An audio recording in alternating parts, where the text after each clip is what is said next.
అందరికీ నమస్కారం అండి. ఎస్ఎల్ తెలుగు స్టోరీస్కి స్వాగతం. నేను చెప్పబోయే కథ పెళ్లి ఒప్పందం, ఎపిసోడ్ నెంబర్ 28.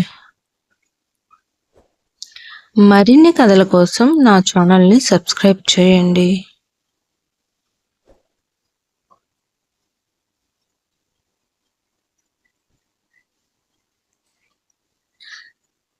ఏంటి వరుణ్ గారు నాతో ఆటలాడుతున్నారు? ఇంతకుముందు వరకు నాకు సలహాలు సూచనలు ఇస్తూ బాగానే ఉన్నారు కదా, మరి ఇప్పుడేంటి ఎలా చేస్తున్నారు? అయినా మిమ్మల్ని కాదు అనేది, మా అన్నయ్యని అనాలి. నాకు తోడుగా మిమ్మల్ని పంపారు చూడండి, అది మా అన్నయ్య చేసిన తప్పు అని ఉష అంటూ ఉండగా ఇంతలో ఒకతను వచ్చి, ఇక్కడ ఉష అంటే ఎవరు అని ఉషను ఇంటర్వ్యూకు రమ్మని పిలిచాడు. సరే వరుణ్ గారు, నేను వెళ్తున్నాను అని చెప్పి తన సర్టిఫికెట్స్ తీసుకుని లోపలికి వెళ్తుంటే, ఉష ఆల్ ది బెస్ట్ అని అన్నాడు వరుణ్.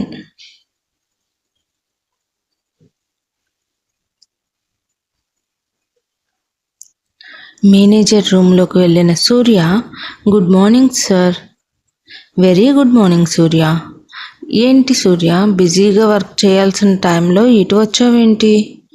నాతో ఏదైనా ముఖ్యమైన విషయం మాట్లాడాలా అన్నాడు మేనేజర్. అవును సార్, నాకు మా నాన్నకు ట్రాన్స్ఫర్ కావాలి. మీరు రేపటి నుంచి సెలవు తీసుకుంటున్నారని తెలిసి వచ్చాను.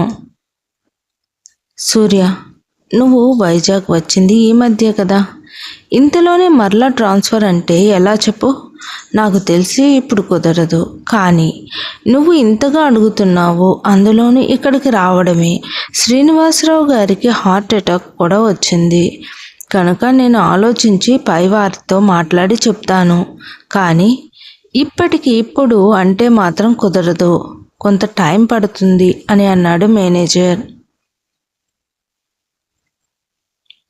అలాగే సార్, వీలైనంత తొందరగా మమ్మల్ని ఇక్కడి నుంచి పంపించండి చాలు అని రెండు చేతులు జోడించి మేనేజర్కు దండం పెట్టి అక్కడి నుంచి బయటకు వెళ్ళిపోయాడు సూర్య.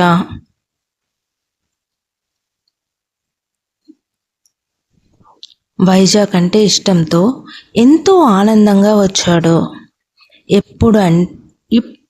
ఎప్పుడు ఉండే వైజాగే, కానీ అతని జీవితంలో మాత్రం తేడా వచ్చింది. తనకు నచ్చిన చోట ఉన్నా అది కష్టంగా ఉంది. ఊరి నచ్చిందని కష్టాన్ని ఇష్టంగా మోయలేడు కదా. అలాగే మిహిర జీవితం తనకు నచ్చిన విధంగా మార్చుకోవాలని అనుకున్నా అది మారదు. పైగా తనకే తెలియని వేరే దారి వైపుకు తీసుకుని వెళ్తుంది. సూర్య మిహిర జీవితం వాళ్ళ చేతిలో లేదు. మిహిర ఒప్పందంతో అది తారుమారయ్యి కాలం చేతిలో చేరింది. ఎంతైనా జీవిత అనుభవాలను నేర్చుకోవాలి అంటే కాలంతో పాటే మనం కూడా పయనించాల్సి వస్తుంది. అందుకే అంటారు మన పెద్దలు, కాలమే అన్నీ నేర్పుతుందని. ఏమంటారు, నిజమే కదా? ఇంటర్వ్యూలో విజయం సాధించిన ఉష ఆనందంతో బయటకు వచ్చింది. తన సంతోషానికి ఇక అవధులు లేవు. ఉద్యోగం సంపాదించాననే విజయానందంతో వచ్చి, వరుణ్ గారు నేను సెలెక్ట్ అయ్యాను అని అంది. ఉష ఆనందంను చూస్తున్న వరుణ్ అది తన ఆనందంగా ఫీల్ అయ్యి, ఉష కంగ్రాట్స్ అని ఎంతో ఆనందంతో అన్నాడు. చాలా థ్యాంక్స్ అండి, మీ వల్లే నాకు ఈ ఉద్యోగం వచ్చింది అని ఉష ఎంతో సంతోషంతో, ఏంటండి మీ విజయానికి నన్ను మూల విరాట్ను చేసి మొలక చెట్టు ఎక్కిస్తున్నారు అన్నాడు వరుణ్. అదేం లేదు వరుణ్, ఏదో మాయ చేసినట్లుగా ఇంచుమించు అన్ని ప్రశ్నలు నువ్వు చెప్పిన థియరీలోనే అడిగారు అని అంది ఉష. అలాగా, అయితే ఇప్పుడు నాకు నువ్వు పార్టీ ఇవ్వాలి అని వరుణ్ అనగానే, సరే పదండి, ఎలాగో లంచ్ టైం కూడా అయ్యింది, మీకు పార్టీ ఇప్పించినట్లు ఉంటుంది, ఇంకా భోజనం కూడా చేసినట్లు ఉంటుంది అని అంది ఉష. ఆహా, ఏమి తెలివితేటలు ఉష అని ఆశ్చర్యంతో అన్నట్లుగా అన్నాడు వరుణ్.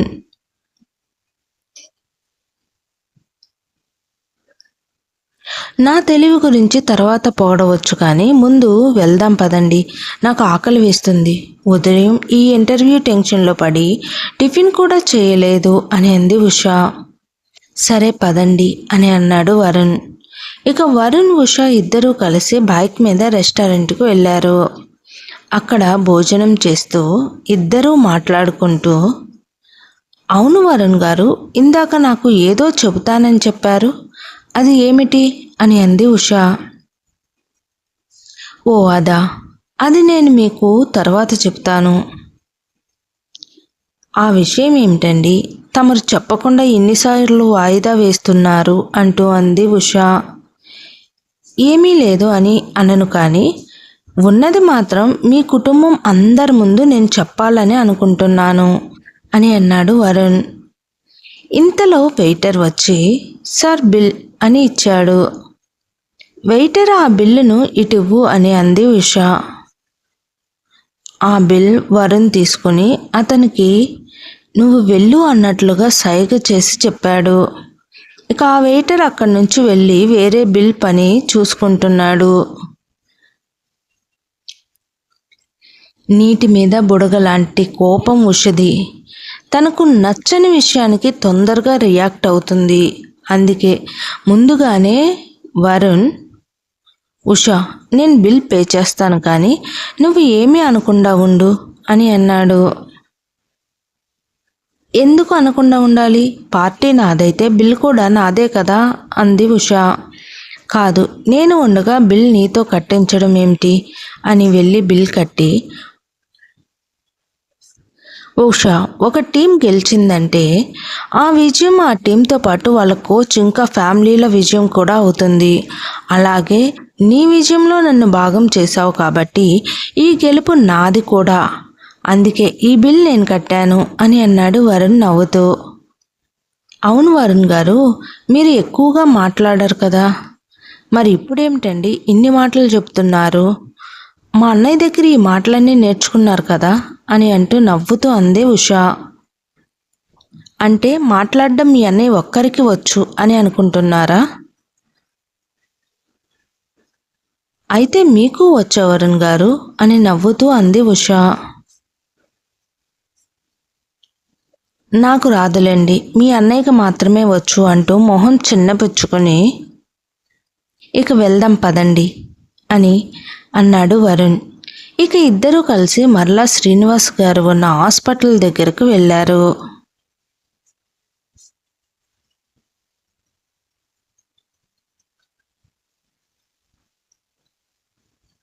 వరుణ్ ఉషకు ఏం చెప్పాలని అనుకుంటున్నాడు?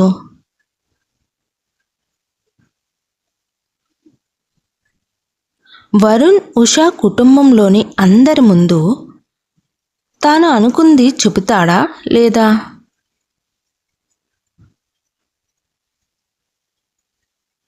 ఇక ఇదంతా మనం తరువాయి భాగంలో చూద్దాము. నాకు అది నచ్చినట్లయితే దయచేసి సబ్స్క్రైబ్ చేసి లైక్ చేసి షేర్ చేయండి. Thank you.